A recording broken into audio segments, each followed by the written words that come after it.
One of the things that I found quite strange is that some of our ports were not even essential services. And I think that begs to reason. Any country with one port should not designate that port as an essential service. There should be another designation for that port. And I am convinced that with the current status of the essential service designation, that having been at a port in the Caribbean where the entire island was shut down, except the hospital and the seaport, I believe that we ought now to recognize that ports are not just dusty little places in our islands. They are quintessential to our existence, and we should not hamper the existence, the operations, and the services they provide for minuscule issues that can be easily resolved otherwise. So while we are begging or suggesting that we all be essential services, we should also ensure that the disruptive nature of restricting service from a port in both directions, to the ship and to the citizens of our islands, are some things that we need to address, and address them with some clarity. We need to make the port and recognize the port for what it's worth. There's a lack of coordination between agencies. We all know some of our legislative existence begs reason. Agents do some things, port does some, customs does another. There's a whole lack of coordination between a lot of agencies, and we need to look at that. Our legislation is outdated. Most of our tariffs and our port acts were formed in the early 70s. Some were probably even done in the 60s. We'll look into that as well. Our human capacity, though we have large numbers, the strength that we need is limited, because the port, once again, is not viewed as an area where we need to deposit significant heavyweights in terms of human capacity. We are given some of the basic capacity, mostly hands and feet, but we need to also ensure that that changes, where we look for bright, equipped, trained, trainable people to empower an area that is so vital to our existence. Our ports are limited in land space. As ships get bigger, container volumes expand, our ports are pressed to expand and find locations to deliver the services that most of our countries require. Our scale is no question. We are small islands. There are limitations in what we can do. And based on those limitations, it is necessary, since we can't get volumes to dwarf some of the efficiencies that we know exist, it is important that we add to the other areas greater level of competence, greater level of efficiencies, so that we can overcome some of the challenges we face from scale. In a catch-up mode, we will speak to that later on. Our governance structure, we are all challenged. It's driven by politics, and you can have a very good structure from a board, an executive, and because of a government change, it all goes away, and that leads to challenges further down the road. So the act, and that is a major issue as well, because as you recruit top professionals, they're not willing to exist in such a political environment. So ports themselves have been starved of some of the best capable individuals within our societies, because they just don't want to deal with the fact that you could be the port manager today and the government changes and you're unemployed and disbanded for quite some time. So that's something that we need to look at and change. The role that ports play in disaster management, I'm happy to have Curtis Denny over at SEDEMA. We work closely with SEDEMA from PMAC. That has been changing. That is becoming more apparent. And as we build from there, I believe the entire region is going to benefit from the fact that the ports are being inserted at the right time, in the right place, playing the correct role, as ports are better equipped than most parts of our countries with equipment, trained personnel, capable individuals who can assist. And for a long time, we were basically ignored. So these are some of the challenges that we listed at our ports. Here are our key stakeholders: government agencies, our staff, and our trade union friends, our community, and our external stakeholders. We see the largest group of people being our external stakeholders. This is who makes up the port. That's the coordination that needs to happen. Currently, everything that we do here is almost in every instant non-digitalized, and the effort that we're going to speak to is transforming that into a whole new paradigm. So we're going to move on to a very interesting period. And what I'm going to explain here is a process. And I'm very happy with some of these shots that Danny had been able to dig up and find. We're looking at a period when ports existed, but we can almost indicate right now that ports still do exist to some extent, using some of the same protocols, the same legislation, in some cases the same tariff, some cases the same union contracts. We haven't changed much. And this pandemic has given so much time to us to sit back and evaluate our circumstances that the reality of now can no longer be what was. We now have to move into the future, and we have to drive ourselves there really, really quick. So we went from lighters, and those of you who, you all understand the lighters effort, but it's good to have somewhat of a graphic understanding that the lighters required a lot of manpower. Men would go out to the steamships, they would climb aboard, offload with other men in the small vessels, taking them to the port. They would transfer it to men who stood on the shore and men who put it inside of the warehouse. That's what we lived with in the 60s and the 50s. There were no containers, there were no cranes, no forklifts, there were just hands. And so we moved from that period into what we called the containerization period. And the advent of the container, it didn't show up in the Caribbean at the same time in 1956. And by the way, this invention can be considered one of the most revolutionary inventions the world has ever seen. It's not a car, it's not a plane, but it's a shipping container that has made logistics and the transfer of goods so much more efficient. And it is that efficiency that we want to see go beyond the ship into our private sector and spread throughout our civilization. This has been hampered by the fact that we are still carrying on our services mostly with the 1960s, early 70s in mind. And we need to change that real fast. So the container showed up and something changed. No longer did you need large number of men going out to sea on lighters. The container could come alongside and be taken off and placed on the dock. That changed a lot of things. It changed a lot of things in a lot of parts of the world, but in our part of the world, it changed very little. While the container would have displaced a large number of people that would go to the ship, stay on the shore, offload into the warehouse, we have seen port numbers increase significantly to where instead of seeing that the containerization and the mechanization that would follow with the containerization, we've seen the opposite. We've seen greater number of people being added to the environment. And I'm not supposed here touting the fact that we need to eliminate large numbers of people, but I'm saying we need to recognize that the benefit of containerization is not just a beautiful container landing on your dock. It is the capacity to transform the delivery of goods more efficiently, more cost effectively, and transfer those benefits to the retailers, the wholesalers who could benefit from greater trade facilitation, which was just mentioned as one of the things that we did. So essentially, what we've seen at our ports is that from the 1960s, 70s, when the containers came in Antigua, it arrived somewhere around 1976. I was just told by First Choice, and then you may want to note that the first container into Antigua was landed, belonged to First Choice. Mr. Mitchell and Michael sat with me and explained that to me. And the reasons that he actually asked for that container from Trinidad, which was the first one, is because his goods were being stolen from the warehouse every time it came.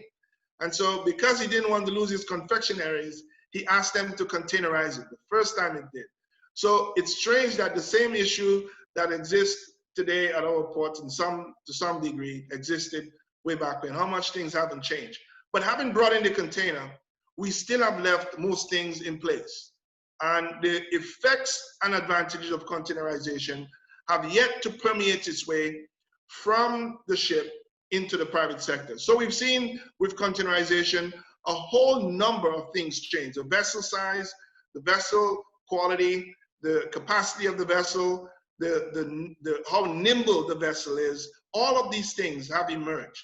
The vessels themselves and the ports where the vessels come from have integrated significant number of technology, terminal operating systems, digitalization, and all types of advancement. And when these ships arrive at our ports, our Caribbean ports, they are immediately met with a seawall where all of the industry gains seems to stop. And we go back to 1972, where we have vast numbers of people, an old tariff that dates back to 1971, a union contract that dates back to 1964, and these challenges continues, and we ought to start looking at how we can do it. I love this slide. This speaks to an era where you have the need for a modern containerized port environment. However, we are still looking at the same things, the same challenges. For example, back then, we had a large workforce, limited skill. We had certain benefits and payouts that were being done, that's still being done today. The type of union arrangement that we had back then is the same arrangement we have now. For example, you needed a gang of men to be attached to a ship because they were using their hands. We still have gang of men on our ports as if we still need to use our hands, when in fact, 95% of our containers that come into our ports go directly to the businesses. They don't stay at our ports anymore.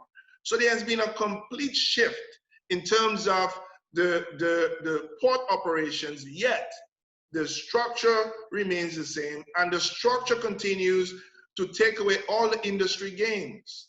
So just step back for a minute and let's ask ourselves a question. And I want to switch to this next slide to highlight, and I want to get over to, well, let me go back 1 second.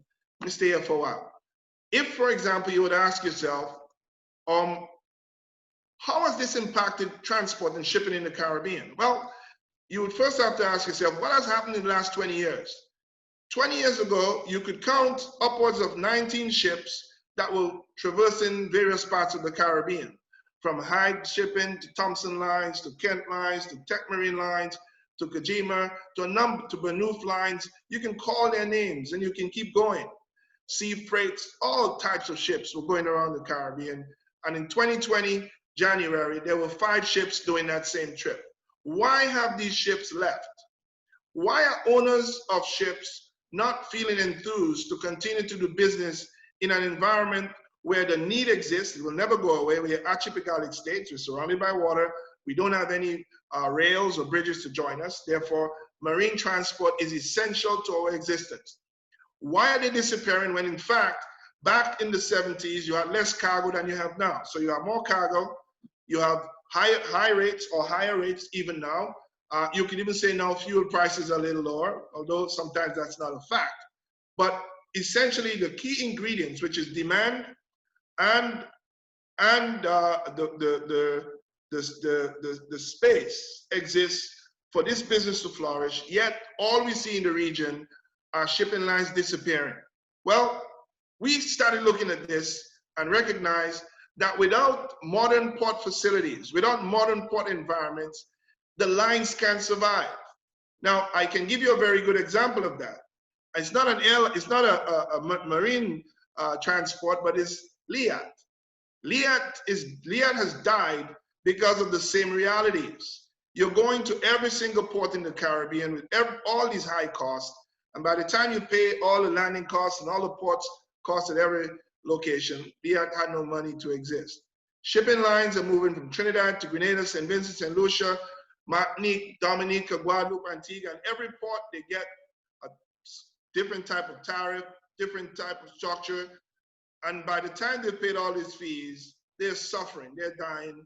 And one of the main reasons that I believe that we're seeing the disappearance of all these lines is because our port structures have not yet adjusted to provide the industry that is yearning for it the type of modern container environment that would facilitate that, which is the point that these slides make. So in proving that point further, here are some of the determinants that we have actually built into this assessment that determines freight cost. Now, we're looking at freight cost. I'll tell you why that's important. Freight cost, it determines your quality of life, your cost of living, and your very existence. What drives that? Port cost, economy of scale, imbalances, the type of goods, cargo mix, competition, and distance. These are factors that drives freight cost. Now, there's one other thing that one of these, number 5, is interesting. Number 5 relates to competition, which is something that we want. But if you had 19 and now you have 5, that is disappearing. So there's less and less competition. And as there's no competition, sooner you're going to have higher cost to exist. So this is something that we need to look at. There are implications, though, when you have high port costs, and implications to the destination, really. And there you have destination costs such as overtime, union disruptions, opportunity costs, insufficient handling capabilities, the high agency costs, and we'll speak to that in a bit. We have low productivity. That is something that we with the container, we should be measuring as a KPI greater levels of productivity, but we continue to see our ports not really delivering on an international level as they should. Now, before I move from here, what I'd like to say is, when you start examining this phenomenon and you look at it in a simplistic way, you go back to your lighters. That's when we started this process. You advanced it to when the ship came to the dock. They still had no containers. The ship was now transferring from the hull to the dock into the warehouse. That was one change. But we made no change. The change stayed the same. Same contract, same union agreement, same agency structure, same tariff. Nothing changed. You went from having the ship being at the bulkhead, using hands, using cranes. Nothing changed. Then you palletize the goods and use nets. Nothing changed. Then you got containers which had to be hooked with hooks on 4 corners, so you need men to go and hook them, and nothing changed. You eliminated the men who had to go on top of those containers. You now have a spreader on a crane that hooks it automatically, picks it up, needs no hands, puts it on the ground. Nothing changed. Industry is crying out to regional ports. You have to change. You have to give us a break. And as you give us a break, you give your people a break. And so the recognition that we ought to leave things the way they are is not serving our general population whatsoever. And we ought to pay close attention, because when Seaboard, Crowley, and King Ocean decided in March, that was very early in the pandemic, or they did it earlier than March actually. When they did it in February, I think I have the document here, they recognized that the high cost of delivering service to the Caribbean was going to hurt their business, and they had to move swiftly to ask for help. Now, if they're asking the FMC for help to allow them to break the regulations according to the Jones Act and cooperate to merge their services, the question is, who are they serving? They're serving us. So why aren't we on this side asking ourselves, how can we make their services better? How can ports deliver better quality, higher quality services to these lines? And the Three Amigos fight goes on. The ship comes, the port is angry at the ship. The agent comes, the agent's angry at the port. So you have 3 people fighting, not recognizing that we need each other and we need to cooperate better. So I am taking the port up and I'm saying we are willing to sit and analyze our structure to the benefit of our people.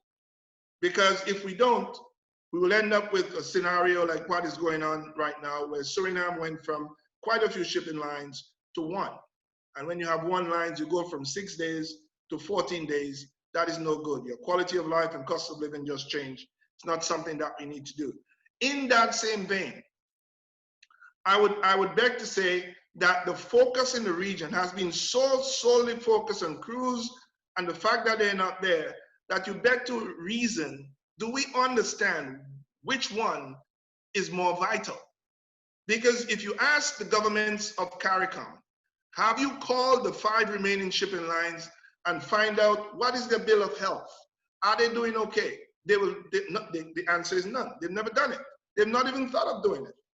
And if you don't have those ships delivering your much needed supplies on Monday, Tuesday, or whatever day of the week it arrives at, it's not a missing cruise ships. We are in real trouble.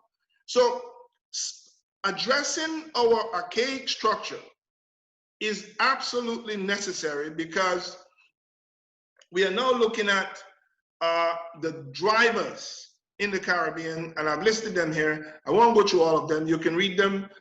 We have consolidation of shipping lines.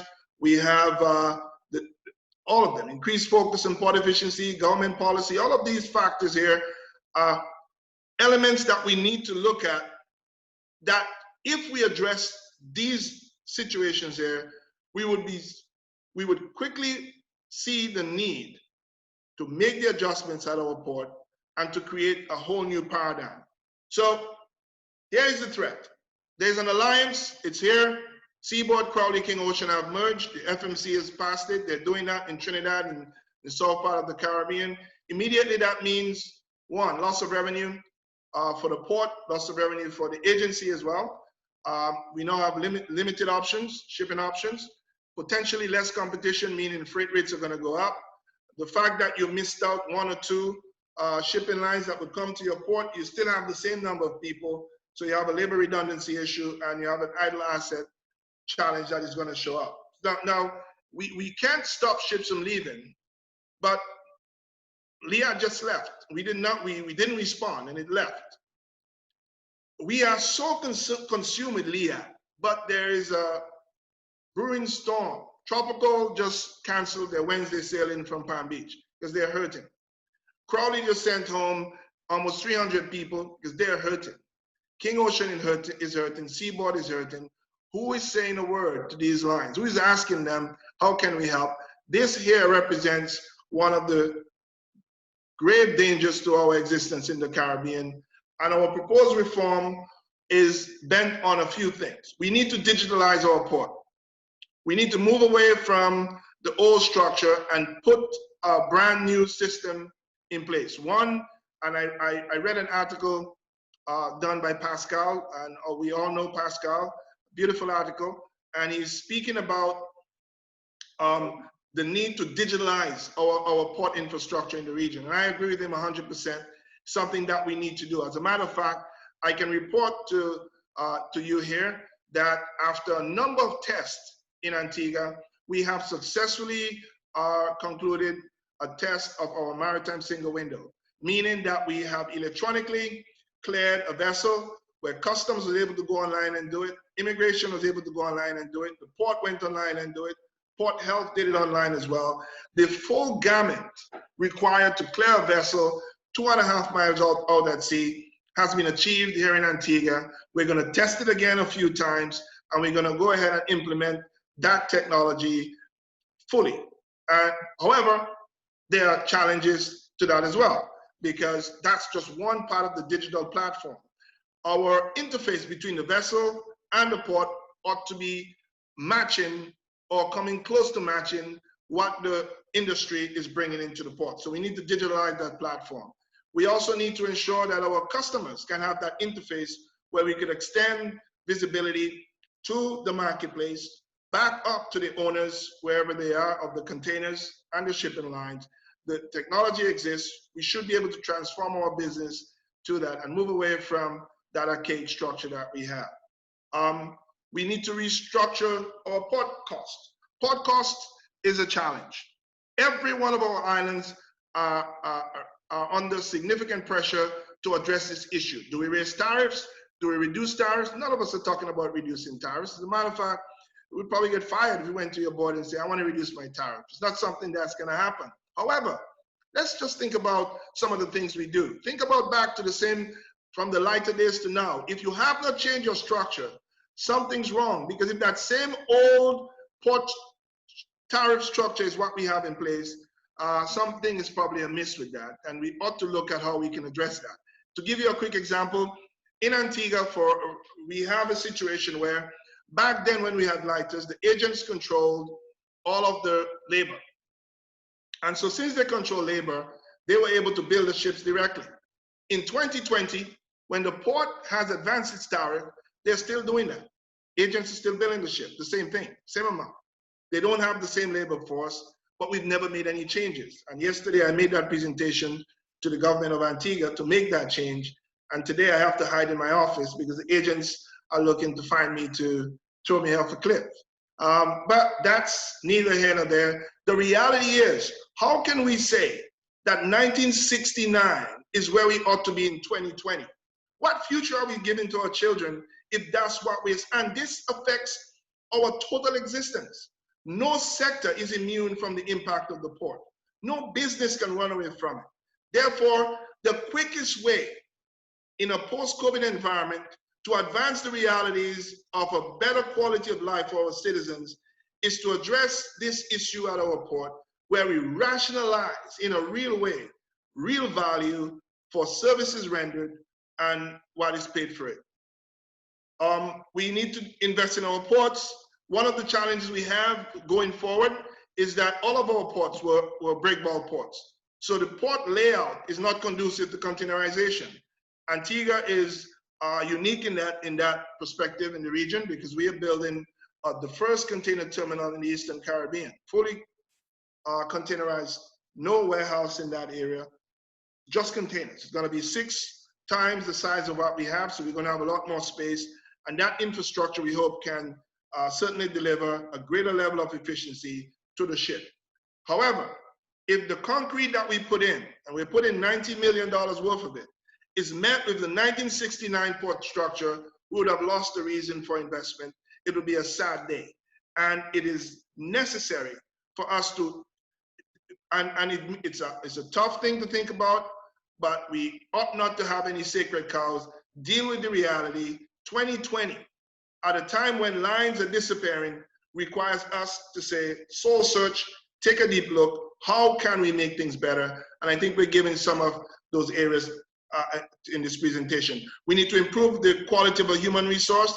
Maybe it might mean you have less people because you have more capable people. Well, that's fine too. If you transfer some of your savings to further empower people off the port in the same, it's still empowerment, still assisting socially. So you can still assist in social development in that way. Legislative reform is necessary. You can't be using a legislative framework that was built in the 1970s in 2020. Some ports can't take credit cards. We can't use some certain instruments because of the legislation. All of these things are reasons why we must change. Basically, you can read this section here, and I know it's Friday and some of us want to move on, so I'll move quickly. What I'd like to do here, just go into the implications for port reform. If we can agree that we're going to look at this presentation, go through it in detail, here are some of the things that we believe that we can find from that. We would have enhanced resiliency and sustainability of the port if we move. We'd have enhanced regional competitiveness, reduced port operating costs and the cost of goods. We would enable economic growth and revenue and job creation. Now, in the region, in a post-COVID environment, when most economies have been driven by a single driver, tourism, everyone is now looking at different sectors to emerge. And so the new mantra is we need to speak of competitiveness. How can we be more competitive? Well, if your port's not ready to deliver on that, you start at your doorway losing, and we need to fix that. We have increased predictability, confidence, and productivity. We facilitate logistics revolution, incorporating all modes of transport and economies of scale, improve connectivity, something that we desperately need, and the creation of an enabling environment to foster entrepreneurship, innovation, product differentiation. All of these are factors that we can arrive at if we move towards addressing some of these archaic structures. I will close by saying that I am fully convinced that our port is not a profit-driven entity. We are a domestic port. we facilitate life of our citizens. Not 5 of our citizens, as we have 5 major agents, but 125,000 or thereabouts, including those who are not counted officially. We want all of them to reap the benefit of what belongs to the people. For too long, the 1960s have been maintained, and almost in a revolutionary moment, as we're seeing all over the world right now, it's time to revolutionize what our ports do, how we do it. Otherwise, we're going to move from 5 lines to 3 to 2 and 1. The truth is, we have not seen 1 shipping line added in our region. And if that is not a cause for pause in a sector that is absolutely necessary, then you be the judge. Thank you.